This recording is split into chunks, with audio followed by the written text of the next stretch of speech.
wanted to kind of gather up some kitchen tools that are extremely helpful when finely chopping, dicing, or mincing ingredients for recipes, especially when what you're mainly used to is a knife. But one of the first things I wanted to talk about was this. It's a mini food processor or a mini chopper. This one is by Kitchen Smith and it was about $10 from Target. These range anywhere from $10 to $50. Cuisinart has a little mini food processor. What I love about it is a food processor has so many components that go into it that require a lot of cleaning. They are great tools, but when you're just trying to chop an onion or some cloves of garlic, this is a great tool. Half an onion and just quartered it. I'm just gonna stick it in here, close this lid, lock it into place.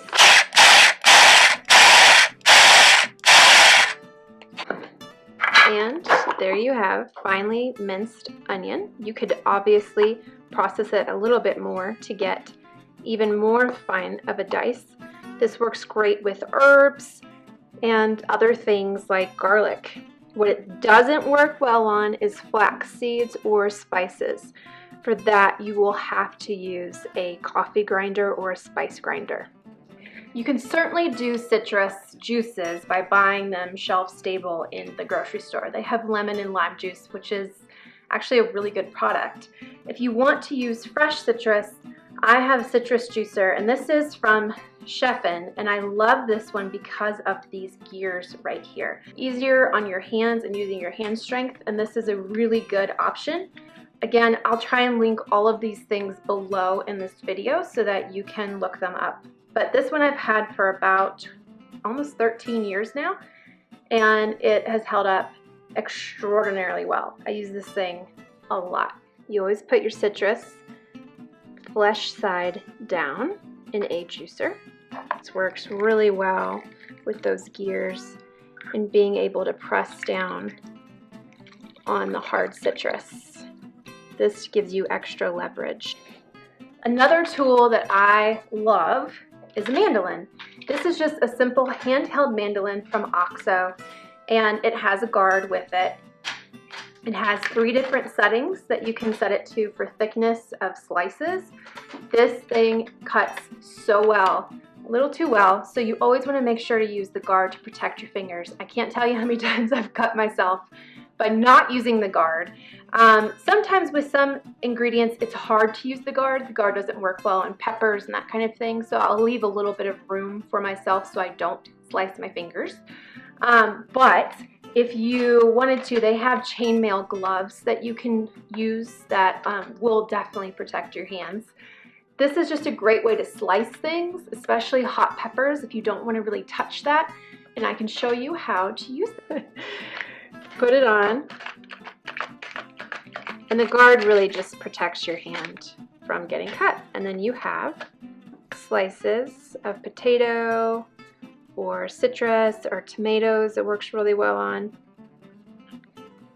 Another tool that I love to use in the kitchen is a microplane. They have all different sizes of the microplane. You can use it to zest citrus fruits.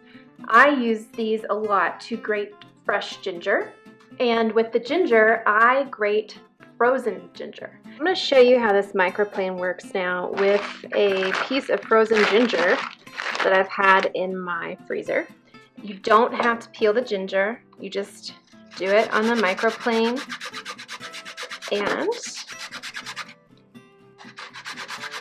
that's how it works. It's so easy, and doing it from frozen, it's much less fibrous.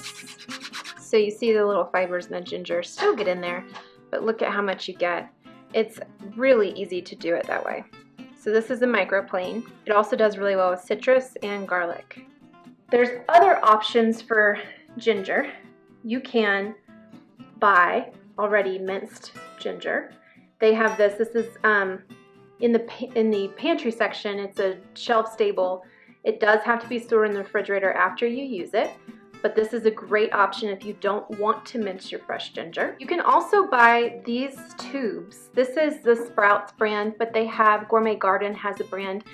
These are near produce in your grocery store, And this is just a ginger paste. It's just ground ginger and a few other extracts and things to keep it fresh. You can also, if you get your garlic clove, you can do this on the microplane as well, and it gets a really fine mince for garlic. That's an easy way to do it. You have to have already peeled garlic to do that though. So this is a great tool for a lot of different uses. Now getting into garlic press. My favorite garlic presses are heavy duty metal garlic presses. This one is from Dream Farm and it's called the Garject. They have a plastic version. I prefer this one because it has a little bit more heft and it doesn't require, because it has more heft, it doesn't require quite as much pressure from you to get the garlic out. This is an awesome tool because I don't know that many people realize you can do garlic in a garlic press with the skin on. You do not have to take the skin off of the garlic to put it in here. Peel and all, stick it into the compartment and close it down. And it'll come out this side. And then if you open it, it has this clever little part that kind of peels it off. You could use your finger too if you needed to. Obviously, when it comes to garlic, you can always buy already peeled garlic in the produce section of your grocery store. You can also buy minced garlic. This is from Delalo and it's in the pantry section. They also have what's called garlic paste. Again, this is Sprouts, but they have the Gourmet Garden version as well. These are refrigerated and near the produce. I want to make a video in the future specifically about knives. Knives can be a scary thing, but what you need to know is that knives come in different sizes. So this is a 10-inch chef's knife. That's my husband's favorite. It fits his hand the best. For me, it fits, but it's still a little too big, so I prefer our 8-inch chef's knife. That's the most important thing about knives that I don't think people realize is knives, especially chef's knives, come in different sizes. Generally, they range from about 6 inches to 12. The other important thing, and we'll get into, I'm going to try and do another video where we explain how to figure out what knife size, especially right now not being able to go into stores, and even when you can, you generally don't get to pick up the knives. They're generally already in packages.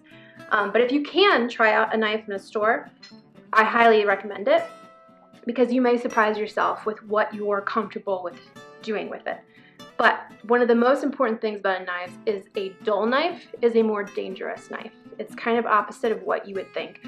You really want to use a sharp knife to cut things, and there's usually those handheld knife sharpeners which can be a little tricky.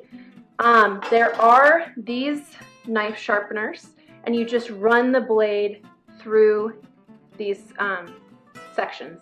So there's a coarse setting and a fine setting, and if you do this though, you only need to do it like twice a year. You don't have to sharpen your knives every time you go to use them with this kind of a tool. You'll end up ruining your knives. So if you just do this a couple times a year, this will help keep your knives nice and sharp so that you stay safe. I hope that these tips and tricks help you to try recipes that you didn't know you could do before, and to learn and use new techniques and ingredients in your nutrition journey.